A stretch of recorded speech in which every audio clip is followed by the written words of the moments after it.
परिवार में जन्म लेना एक अपने आप में एक संगीन अपराध है। नमस्कार, मैं सुशील पालेश्वरी पर्दाफाश में कुछ ऐसी ही खबरों के साथ, ऐसे ही एपिसोड के साथ आपको जानकारी देना चाहता हूँ। ये बता देना चाहता हूँ कि दलित परिवारों के साथ जो आज की तारीख में घटनाएं घट रही हैं, क्या वो एक सच का आईना है? जी हाँ, ये आज का एपिसोड आपको जरूर देखना चाहिए, क्योंकि इसके जरिए ही मैं आपको ये बताने की कोशिश कर रहा हूँ कि आज की तारीख में दलित इतना कमजोर और इतना पिटता क्यों नहीं है। ये सिलसिला शुरू होता है सहारनपुर की ओर से। ये धीरे धीरे पूरे भारतवर्ष में एक जन आंदोलन के रूप में परिवर्तित होता नजर आता है। जो नेता आपके घर पर एक रात भोजन खाने या एक रात गुजारने के लिए आते हैं, वो आपके अपने नहीं होते। वो सिर्फ और सिर्फ अपनी वोटों के लिए और अपनी राजनीति को अपना मतलब निकालने के लिए आपके घर पर आते हैं। ये बात हमें जल्द ही समझ लेनी चाहिए और इस बात को हमें अपने दिमाग में बैठा लेना चाहिए। और ऐसी मीडिया को मैं ये भी बता देना चाहता हूँ, ऐसी जनता के सामने जो मीडिया सिर्फ और सिर्फ बाबा रामदेव का एपिसोड दिखाती है, जो सिर्फ अन्ना आंदोलन को सुबह से लेकर शाम तक कवरेज करने के लिए अपनी खाट और चारपाई बिछा देती है, वो मीडिया आज कहाँ पर है? ऐसी मीडिया से मैं गुजारिश करता हूँ तो उसको देश के सामने सच रखना होगा। देश की जनता के सामने कोई दो तरह की बातें या कोई दो तरह का रूप नहीं दिखाना होगा, क्योंकि मीडिया पर लोगों का इतना विश्वास है, उनको सच दिखाने का पूरा हक भी है। आपको इस एपिसोड को समझना होगा और ये जानने की कोशिश करनी होगी, क्या दलित आज की तारीख में ऐसा ही है, यूं ही पिटता रहेगा, यूं ही अपने घरों को जलवाता रहेगा? ये समझना बहुत जरूरी होगा। तो चलिए इस एपिसोड को आज देखने की कोशिश करते हैं, उस एपिसोड को समझने की पूरी कोशिश करते हैं, क्या वाकई में ये एक सच है या नहीं।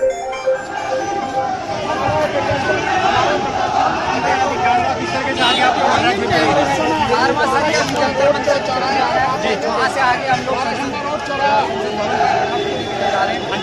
पे देश के प्रधानमंत्री और इस सरकार को 1 महीने का अल्टीमेटम है। क्या मांगे आपकी? हमारी 5 मांगे हैं मुख्य रूप से। जी, पहली मांग सबसे हमारी ये है कि सहारनपुर के अंदर जो निर्दोष दलितों को गिरफ्तार करके अंदर डाल दिया गया है, जी, उन सभी मुकदमों को वापस लिया जाए, जी, ये और उनको रिहा किया जाए जल्दी से। ये हमारी पहली मांग है। जी, बहुत बड़ी बस्ती है ये, यह बहुत बड़ी बस्ती है, सारे जलाई गई, जी, इसकी सरकार उनको मुआवजा दे, इसकी मांग हम सरकार से करते हैं। हटाना मांग हमारी ये है कि इस पूरे घटनाक्रम की जांच, इस पूरे प्रकरण की जांच सुप्रीम कोर्ट की निगरानी में सही की जाए। जो आरोपी हैं, जो दोषी लोग हैं, उन पर एक्ट लगा करके उन पर कार्रवाई की जाए, उनको मुकदमे किए जाए।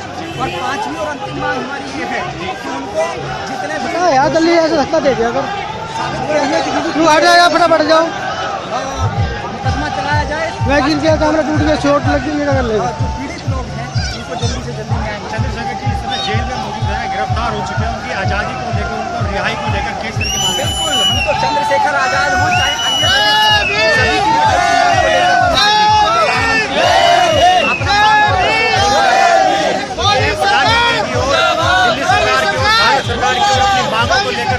अन्य बताने की कोशिश कर रहे हैं कि किस तरीके से चंद्रशेखर आजाद की गिरफ्तारी हो रही है, उनको आज़ाद करने की मांग है। और साथ ही हमारे जो लोग सहारनपुर में जितने भी गिरफ्तार हुए हैं, उनकी आज़ादी को लेकर यहाँ पे प्रदर्शन किया जा रहा है।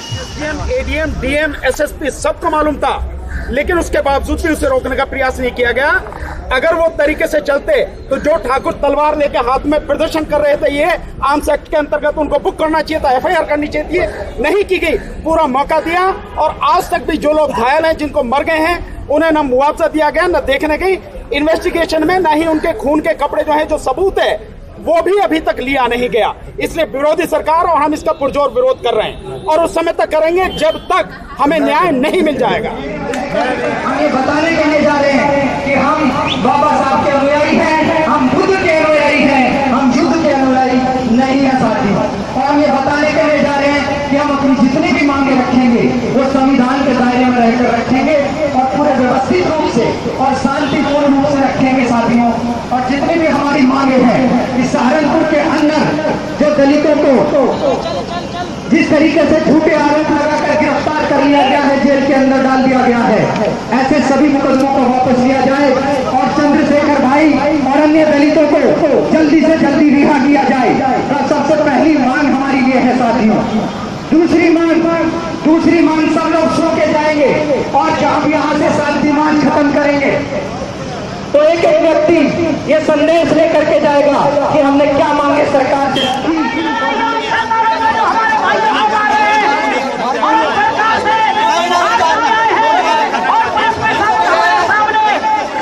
अच्छा किया है, गर्मी में तरी कर दिया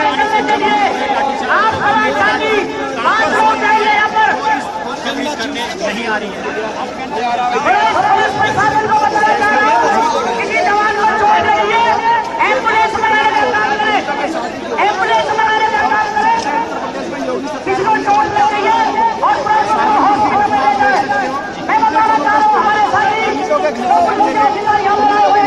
के साथ बलात्कार भी करे और बलात्कार के साथ उन्होंने उन लोगों के झूठे मुकदमे बना दिए, उनके घर चला दिए और उनका मर्डर भी कर दिया और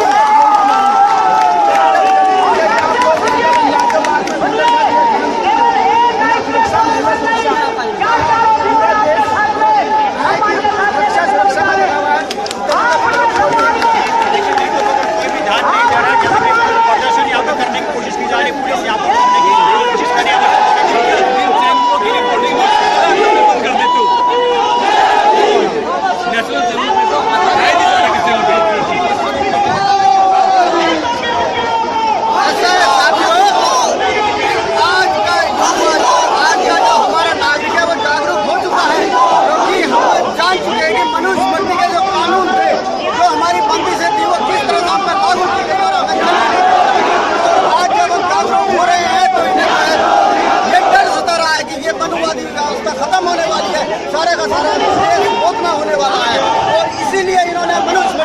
लागू करने की कोशिश कर रहे हैं और इन्हें ये बताने की बाबा साहब अकेले ने मनुस्मृति लगा दी थी, परंतु हमको बहुत सारे अगर इन्होंने मनुस्मृति दोबारा लागू करने की कोशिश की तो मनुस्मृति के साथ लागू करने वालों को भी चला देंगे।